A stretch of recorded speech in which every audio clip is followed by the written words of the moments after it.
"I want a divorce," she said nonchalantly, as if ordering a latte. I smiled and replied, "All right, that works." She had expected me to crumble, to plead, to fight for our 2-decade-long marriage. Instead, she received a response she never anticipated. "Some men break under betrayal. Others have been ready. My name is Dwayne Harwick. I'm 47, and for the past 20 years, I believed I knew the woman I married. The boys were away at college. The house was unusually silent, and my wife had been acting odd for months. I assumed it was just empty nest syndrome. I couldn't have been more wrong. I want a divorce," Vivian repeated on Tuesday morning, leaning against my home office doorway as casually as if reporting the weather. No preamble, no emotion, just 4 words that should have shattered me. I glanced up from my laptop where I was reviewing quarterly forecasts. She was there, dressed in high-end workout gear, holding her coffee cup, waiting for me to crumble. Morning sunlight poured through the windows behind her, making her blonde hair shine like a twisted halo. "All right," I said, returning to my screen. Silence stretched between us like a taut wire. I felt her gaze, probably questioning if she'd been understood correctly. The truth, I had been anticipating this talk for weeks. The private investigator I hired left no stone unturned. "That's it." Vivian's voice carried a hint of confusion. "You're not going to ask why?" I saved my work and closed the laptop. "Would it make any difference?" She shifted, revealing the slightest crack in her confidence. This wasn't going according to plan. She probably practiced this moment, rehearsed the wounded look in the mirror. "You want to talk?" she asked. What was there to discuss? I stood and walked to the coffee machine. "You want out, you're out. We'll keep it civilized." The truth, I'd known about Damien for 3 months. My former business partner, my old friend, the man who stood beside me at our wedding 20 years ago, the one who helped me launch my first investment firm, then tried to poach my clients when I refused to share the hedge fund. Vivian had no idea I knew. She was unaware of the DNA tests I'd ordered for the twins or the offshore accounts quietly established. She thought she was strategizing chess while I played checkers. "The boys will need to know," she said, still lingering in the doorway. "They're adults. They can handle it." What she didn't know, Liam and Lucas weren't my biological sons. Lab results had confirmed what I'd suspected for years. They didn't resemble me, acted nothing like me, and carried the eyes of their real father. "So that's it?" Vivian asked. 20 years, and I just agree. I poured fresh coffee and met her eyes. Sometimes, the wisest move is knowing when to fold. Her lips parted briefly, then closed. She expected tears, anger, desperate pleas. Instead, she got acceptance. That unsettled her more than any outburst would have. "I'll have my lawyer reach out to yours," I said.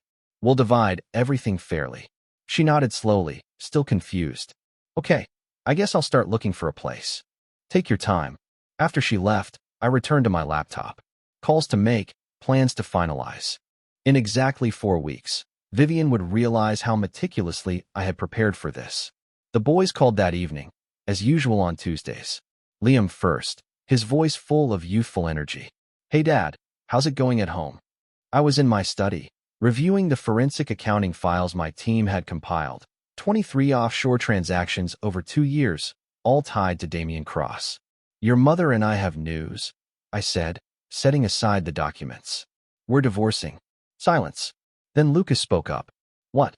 "Dad, what happened?" "Sometimes, marriages reach their end. It's nobody's fault." That was a lie, but they didn't need the weight of their mother's choices yet. "Is Mom there?" Liam's tone was flat, professional. He studied business at Northwestern, already thinking analytically. "She's out. You can call her directly." "Dad," Lucas said, his emotion rising. "Can't you guys work it out? Maybe counseling?" Lucas was always the emotional peacemaker. Irony, since he inherited that from his real father. "This decision is final, son. But nothing changes between us, understood?" "Of course," Liam replied quickly. "We're adults. We understand." Yet I could hear the confusion. 20 years of what seemed a stable marriage doesn't end without warning. They'd want answers eventually. When they did, I'd be ready. After hanging up, I looked at the DNA report again. 99.9% certainty neither boy shared my genes. 20 years of birthdays, baseball games, bedtime stories, for children who weren't mine. The betrayal cut deeper than Vivian's affair. At least with her, I had chosen to be blind. With the boys, no. I never suspected anything until they reached puberty and resembled neither side of my family. My phone buzzed, a text from my attorney. Asset transfer complete, all accounts secured, phase 1 finished. Tomorrow, Vivian would learn that I had legally moved our joint investments into protected trusts.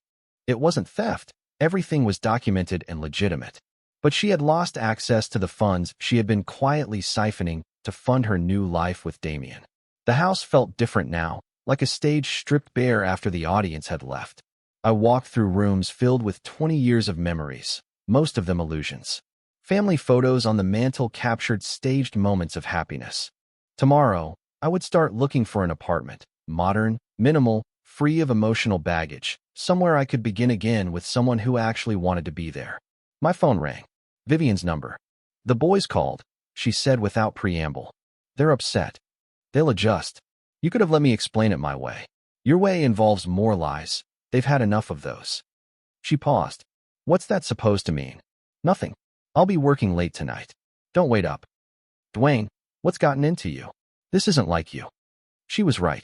The old Dwayne would have agonized for weeks over every detail, trying to salvage a marriage that had been dead for years. The old Dwayne believed in second chances. The new Dwayne had seen the bank statements. Good night, Vivian, I said, hanging up and returning to my files. Phase 2 would begin next week. The moving truck arrived at 7 a.m., 3 days after Vivian's announcement. Professionals, precise, emotionless, executing with military efficiency. Every box labeled, every item cataloged. 20 years of shared possessions divided with surgical precision. Vivian stood in the kitchen doorway, coffee cup trembling in her hands. You're really doing this? Contracts are signed, I replied, directing the movers to my office. Everything's documented. She followed me, her voice rising with every step. Dwayne, this is insane. We haven't even discussed counseling. I stopped and faced her. What would we discuss, Vivian? How you've been transferring money to Damien Cross for 2 years. Her face drained of color. She set the cup down, hand shaking. I don't know what you mean, she whispered. 23 transactions, $47,000, all traced to accounts in his name. I showed her the bank records on my phone. Did you think I wouldn't notice? I asked. Her mouth opened and closed, speechless. How did you get these? I'm a hedge fund manager, sweetheart. Investigating finances is my job. You and Damien were a terrible investment. The movers carried my desk past us. I stepped aside. Vivian pressed herself against the wall, suddenly small. It's not what you think, she whispered. It's exactly what I think. How long has this been going on? She didn't answer. She didn't need to. The oldest transaction was 3 years old, coinciding with Damien and me falling out over the hedge fund. The boys don't know, I said, and they don't need to yet. Her voice barely audible. That depends on how cooperative you are in the divorce proceedings. One mover asked, Sir, where do you want the safe? New address. Everything on the master list goes with me. After he left, Vivian grabbed my sleeve. Dwayne, please. We can fix this. I made mistakes, but we can repair it. I looked at her hand, then her face. Some things can't be fixed. They can only be replaced. What does that mean? You'll see soon enough. By noon, the movers were done. I walked through the empty rooms one last time. The house felt like a museum of ghosts and broken promises. My phone buzzed. A text. Dinner confirmed for Friday. Looking forward to it. S. Serena Walsh. 6 months ago, my attorney had introduced us at a charity gala. Brilliant, successful, refreshingly honest. Everything Vivian had only pretended to be. I pocketed my phone and headed to the door. Vivian was waiting by my car, arms crossed. Where are you going?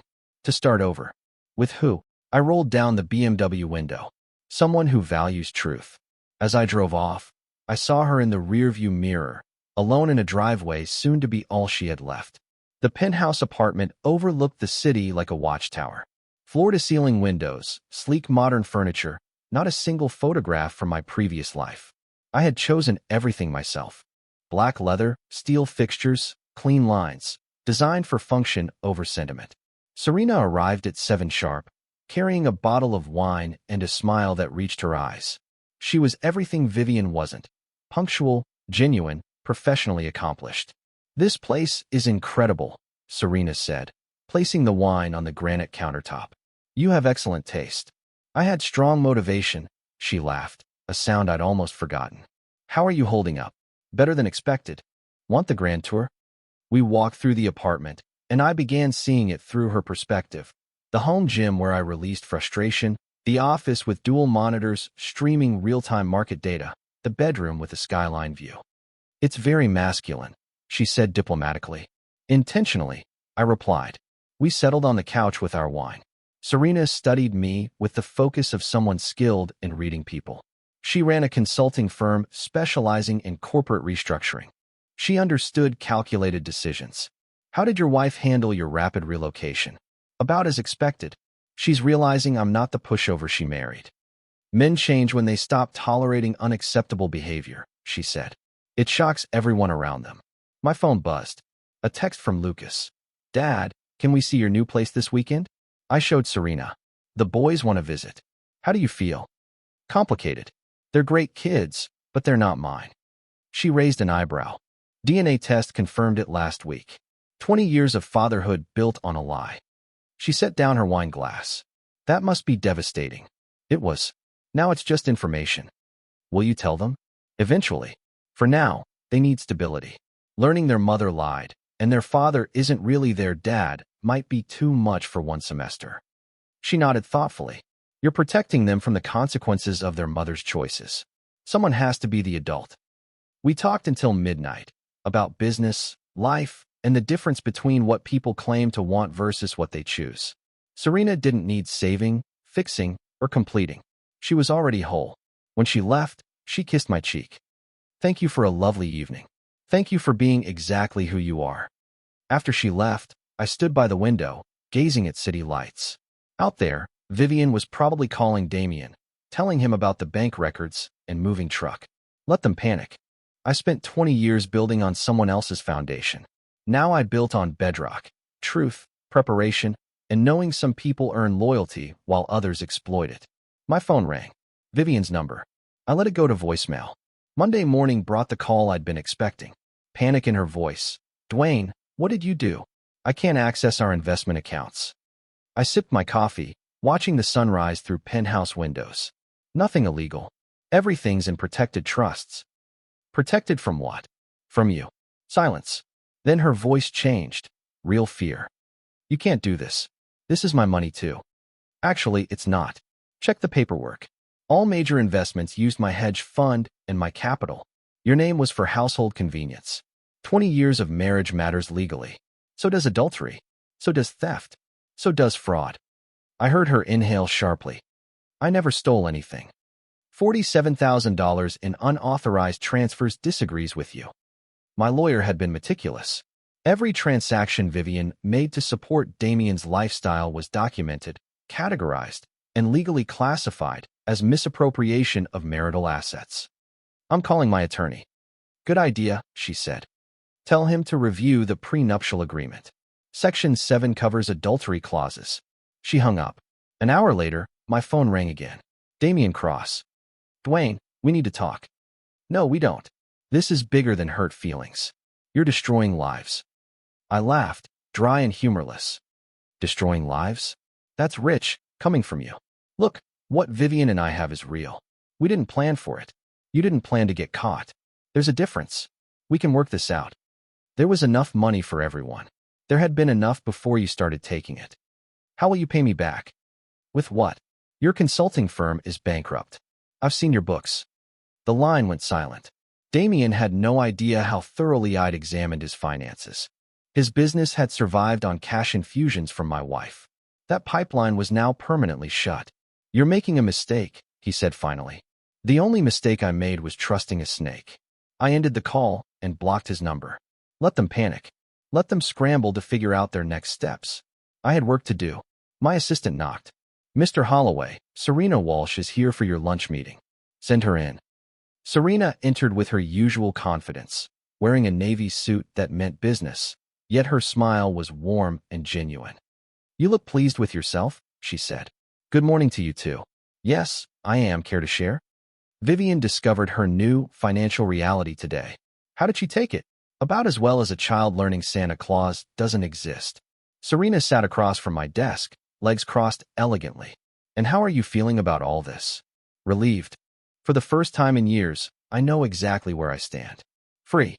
Lunch with Serena became the highlight of my week. We went to a small Italian place downtown, away from any circles where Vivian and her friends might appear. Not that I was hiding. I just preferred my new life without unnecessary drama. So, Serena said over wine, "Tell me about these boys of yours." I hesitated. This was the conversation I'd been avoiding, but Serena deserved honesty. "They're not biologically mine," I admitted. She set down her glass slowly. "How long have you known?" "Confirmed last week. Suspected for years." "That must be devastating." It was. Now it's just another fact to manage. Serena studied me like a professional reads people. "You still love them." "I raised them. Love doesn't end because of DNA." "Will you tell them?" "Eventually, when they're ready." She reached across the table and touched my hand. "You're a good man, Dwayne Holloway." "I'm a man done being taken advantage of." "Those aren't mutually exclusive," she said. Our food arrived, and we shifted to lighter topics. Serena spoke about her latest consulting project, a family business torn apart by sibling rivalry. I described my newest investments, companies built by people who understood loyalty. "Can I ask you something?" she said as we finished dessert. "Anything." "Why me? You could have anyone." I considered her question seriously. "Because you are exactly who you appear to be. No hidden agendas. No secret motives. You say what you mean. That's it. That's everything." She smiled. I realized how long it had been since I saw genuine happiness from a woman who wasn't performing. "I like spending time with you," she said simply. "The feeling is mutual." Walking back to my car, Serena linked her arm with mine. "Have you thought about what comes next?" "You mean after the divorce?" "I mean after you finish winning." I stopped. "What do you mean?" "You're systematically dismantling your ex-wife and her lover. You're succeeding, but what happens when you've won completely?" It was a good question. I'd been so focused on the chess game that I hadn't considered the endgame. "I start over," I said finally. "With what? With who?" "I was hoping you might have some ideas." She smiled and kissed my cheek. "I might have a few ideas." That evening, I reviewed the divorce papers my lawyer had drafted. By any legal standard, Vivian would be lucky to keep the house and her car. She'd gambled our marriage on Damien Cross and lost everything. My phone buzzed.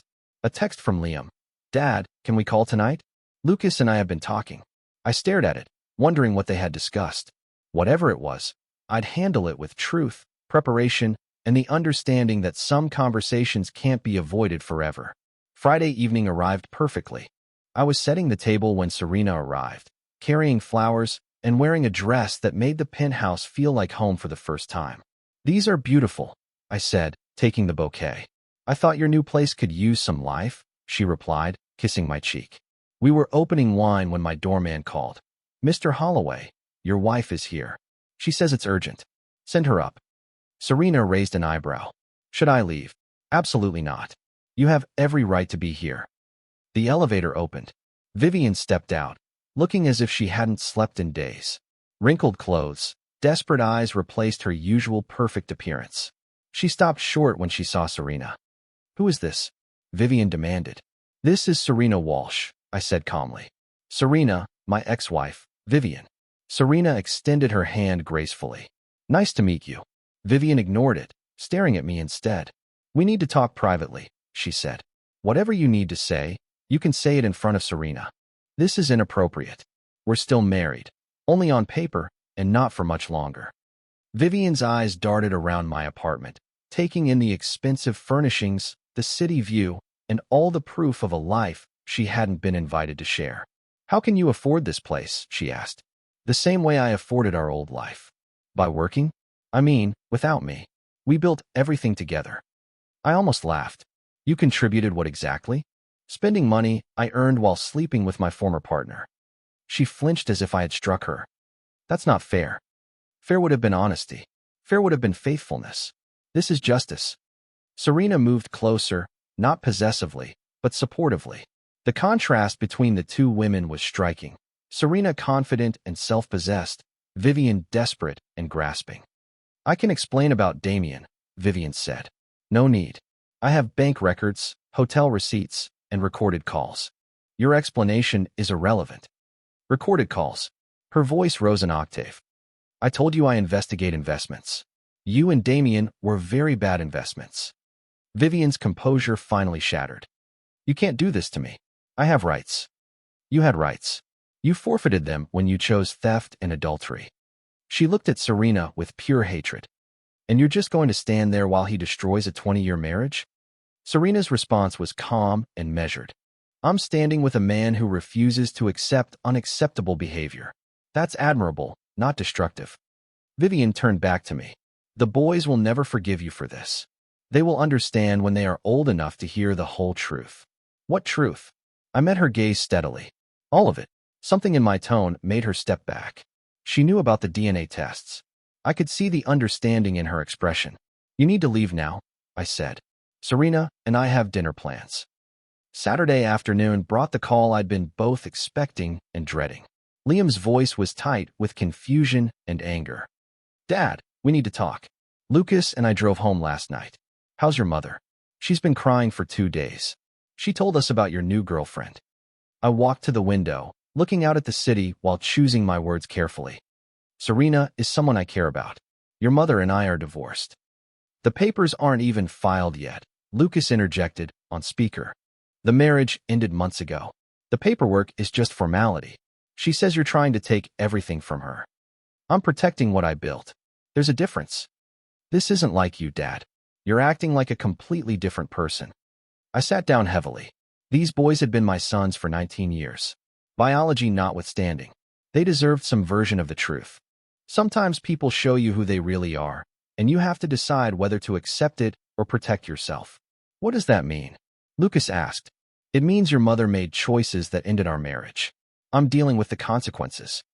What choices? I hesitated. They weren't ready for the full truth about Damien, the money, or their paternity. But they needed to understand that this wasn't arbitrary cruelty. She's been having an affair for over 2 years. She's been taking money from our accounts to support him. Silence. Then Lucas, small and hurt. Who? Someone you both know. Someone who's supposed to be a friend. More silence. Then Liam, voice harder. Damien Cross. Yes. Holy. I knew something was wrong. Lucas said she acted strange whenever his name came up. The important thing, I said, is this doesn't change how I feel about either of you. You're my sons, and that will never change. What I didn't say, biology had already changed everything. They just didn't know it yet. Are you happy? Liam asked suddenly. The question caught me off guard. What do you mean, with this new life with Serena? Are you really happy, or just getting revenge? I thought seriously. I'm peaceful for the first time in years. I'm with someone who values honesty. I'd call that happiness. And your mother, she will find her own path. Damien isn't my concern anymore. After we hung up, I realized Liam's question forced me to examine my motives. Was this happiness, or just the satisfaction of winning? Looking around my apartment, thinking about Serena, considering my future, I realized it didn't matter. Whatever this was, it felt better than anything I'd experienced in the last 5 years of my marriage. My phone buzzed with a text from Serena. How did the conversation go? I typed back, better than expected. See you tonight. Looking forward to it. For the first time since this whole situation began, I was looking forward to something too. 3 months after the divorce papers were signed, Lucas called with news that didn't surprise me, but still cut deep.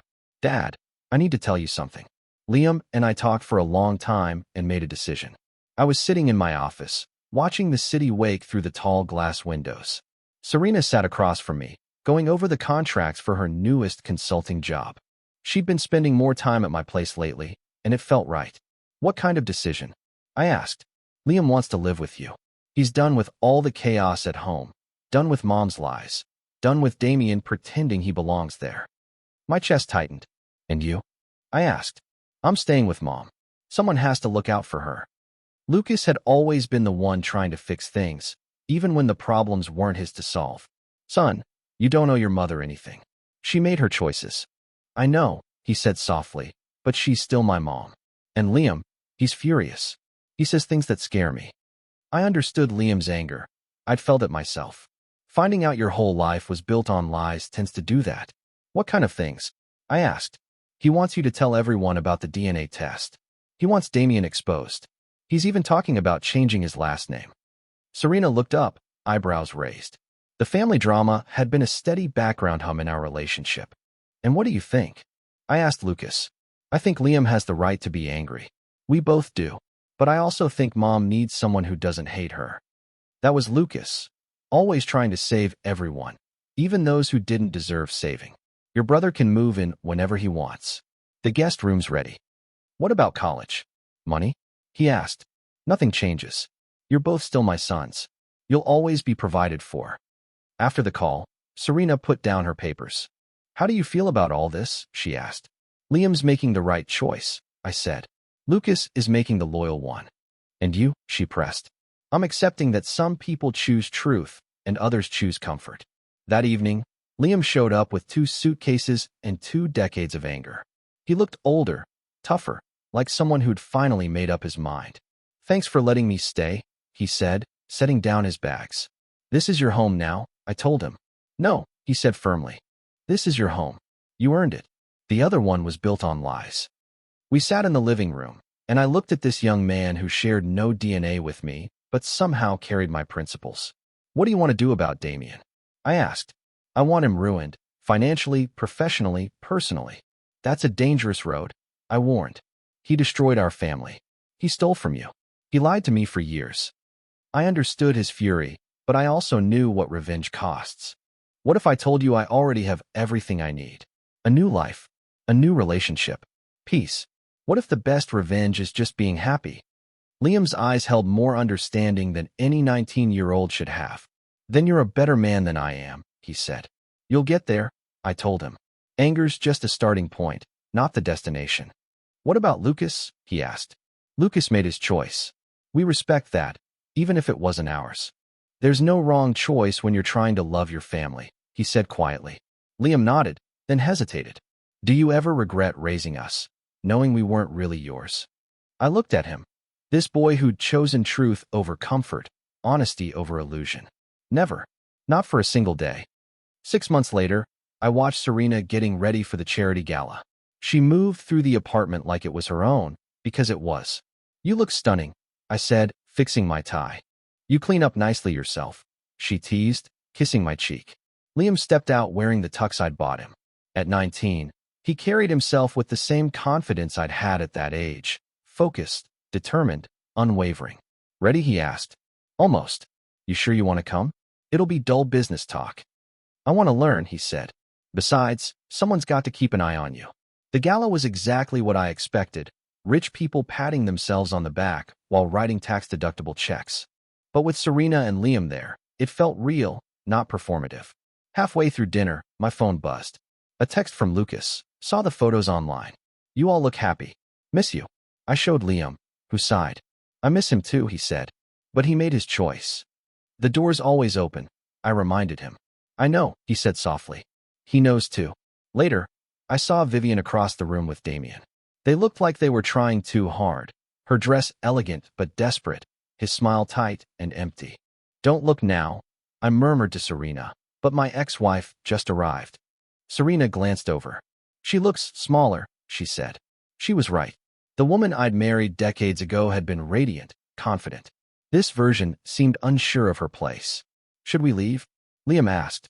Why? We have every right to be here. As the night went on, I watched Vivian and Damien mingle with forced enthusiasm. His consulting business was failing, I knew from contacts. Her divorce payout had been minimal because of the adultery clause and the theft evidence. They were pretending to belong in a world that had already shut them out. Mr. Holloway, a voice said behind me. I turned to see Jonathan Pierce, one of the city's top investors. Jonathan, good to see you, I said. I wanted to thank you, he continued. That warning about Damien Cross saved my firm a lot of money. I'd quietly let it circulate in financial circles that Damien couldn't be trusted. Reputation meant everything in our world. Just sharing a bit of professional advice, I said. When he left, Serena smiled. That was ruthless. That was justice, I replied. As we prepared to go, Vivian approached our table. She looked worn, her makeup unable to hide the fatigue. Hello, Dwayne. Liam, she said softly. Mom, Liam replied evenly. You look good. Happy. I am, he said simply. She nodded, turning to Serena. You're very lucky. I know, Serena replied. I hope you realize what you have. I do. Vivian turned back to me. I'm sorry for everything.